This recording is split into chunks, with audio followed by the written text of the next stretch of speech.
On traverse une époque où beaucoup ressentent une accélération du chaos et des signes de la fin des temps.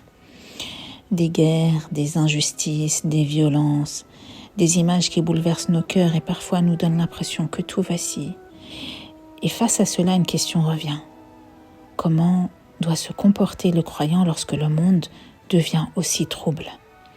Allah nous rappelle, dans le Coran, dans la sourate Ali Imran, au verset 54, وَمَكَرُوا وَمَكَرَ اللَّهُ وَاللَّهُ خَيْرُ الْمَاكِرِينَ. Ils complotèrent et Allah planifia, et Allah est le meilleur des planificateurs. Il existe effectivement des plans humains qui nous déplaisent, mais au-dessus de tous les plans demeure le plan d'Allah. Le croyant ne détourne pas le regard de la souffrance, il compatit, il invoque, il aide selon ses moyens. Mais une vérité spirituelle demeure, on ne peut pas soutenir le monde si l'on est soi-même intérieurement effondré. Se rapprocher d'Allah dans les périodes troublées, ce n'est pas fuir la réalité, c'est se préparer à y répondre avec justice et justesse.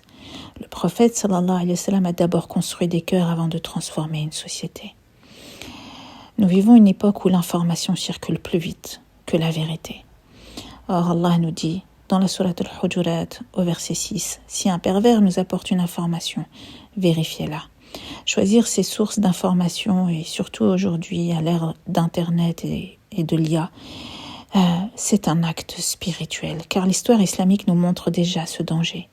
Après le décès du prophète sallallahu alayhi wa sallam lors des troubles menant à l'assassinat de Sayyidina Uthman radiyallahu anhu, de fausses lettres furent diffusées, des rumeurs propagées, des groupes opposés les uns aux autres par la manipulation émotionnelle. La fitna n'a pas commencé par les armes, elle a commencé par des récits falsifiés, diffusés.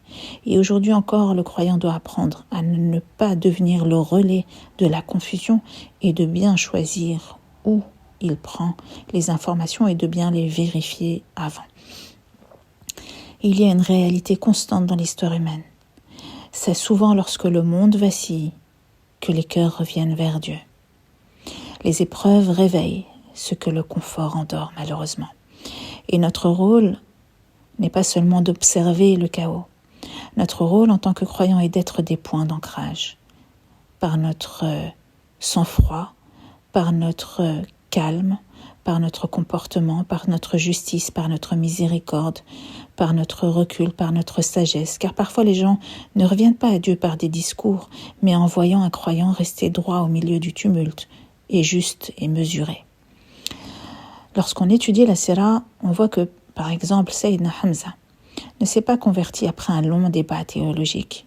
Il était de retour de la chasse lorsqu'on lui a appris que son neveu, le prophète sallallahu alayhi wa sallam, avait été injustement agressé par Abu Jahl. Son cœur a refusé l'injustice et il s'est levé pour défendre la vérité et en choisissant la justice, il a trouvé Dieu. Cela nous enseigne quelque chose de profond. Parfois, le chemin vers Dieu commence par le refus de l'injustice et toutes les personnes autour de nous qui sont en train de se soulever en dénonçant l'injustice, peut-être que notre droiture et notre comportement leur seront la porte par laquelle certains reviendront vers Dieu. Les prophètes ont souvent été envoyés lorsque les sociétés avaient atteint un degré profond de déséquilibre moral et spirituel. Et aujourd'hui, on le voit, des confusions morales, l'injustice mondialisée, les excès, la perte de repères, des choses immondes, innommables. Et sans prétendre connaître l'invisible, car seul Allah connaît parfaitement les temps, le croyant sait que ces périodes demandent davantage d'ancrage spirituel et on ne peut pas nier l'accélération de ces signes. Et le prophète sallallahu alayhi wa sallam a annoncé des temps où la foi deviendra difficile à préserver comparé au fait de tenir une braise dans la main. Alors que devons-nous faire? Si certains déroulent le tapis rouge, Al-Masih al-Dajjal wa Fitnat al-Masih, et si certains déroulent le chemin de la confusion, nous devons nous préparer le chemin de la guidance, le chemin de la paix, le chemin de l'amour et de la miséricorde. Non pas par la peur, non pas par la colère, mais par l'attachement de Kalam al-Haq, la vérité, la parole de vérité. En restant attaché au Coran, en restant attaché à la Sunna, en restant attaché à la prière, au halal et au tayyib, au bon caractère, à la confiance en Allah, car rien ne nous atteindra sauf ce qu'Allah a écrit pour nous. Il est notre protecteur, comme il nous le dit dans le Coran, la sourate 9 au verset 51. Le croyant ne nie pas les ténèbres du monde, mais il choisit d'être une lumière. Peut-être que notre époque n'a pas seulement besoin d'analystes du chaos, même si je suis très intéressée par ces analyses géopolitiques que je vous avoue tendre l'oreille et écouter. Mais notre époque a aussi besoin de cœurs enracinés en Dieu. Alors restons ancrés, restons lucides, restons justes, restons mesurés et posés. Et peut-être que par notre courage tranquille, d'autres retrouveront le chemin vers Dieu. Qu'Allah fasse de nous ceux qui restent attachés à la vérité lorsque tout vacille. Amin ya Rabbil Alamin. Alors, dans ces périodes où tout semble s'accélérer, où les événements du monde peuvent troubler les cœurs et brouiller les repères, nous avons plus que jamais besoin de revenir à une question essentielle. Où se situe le croyant lorsque l'histoire s'agite ? Entre la peur et la confiance, entre le chaos visible et la sagesse invisible. C'est précisément cette réflexion qui m'a poussée à écrire Le plan de Dieu, tome 1 et Le plan de Dieu, tome 2. Ces livres ne sont pas une analyse du monde, mais une tentative de répondre à une question intérieure. Comment rester proche de Dieu et aligné lorsque tout autour semble perdre son sens?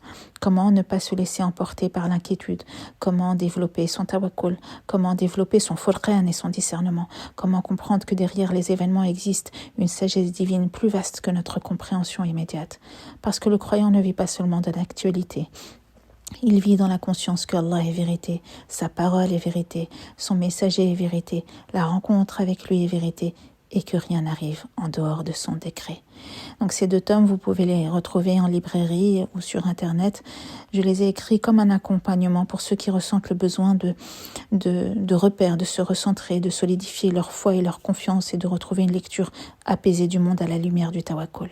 Non pas pour fuir la réalité, mais pour apprendre à y rester debout, enraciné et lucide. Donc si ton cœur est troublé, surtout en ce moment par rapport à ce qui se passe et pendant ce mois de Ramadan, par ce que tu vois autour de toi, rappelle-toi, le chaos n'est pas la fin de l'histoire, il est parfois le moment où les cœurs reviennent à l'essentiel. Alors revenons ensemble au plan de Dieu. Wa fi amanillah.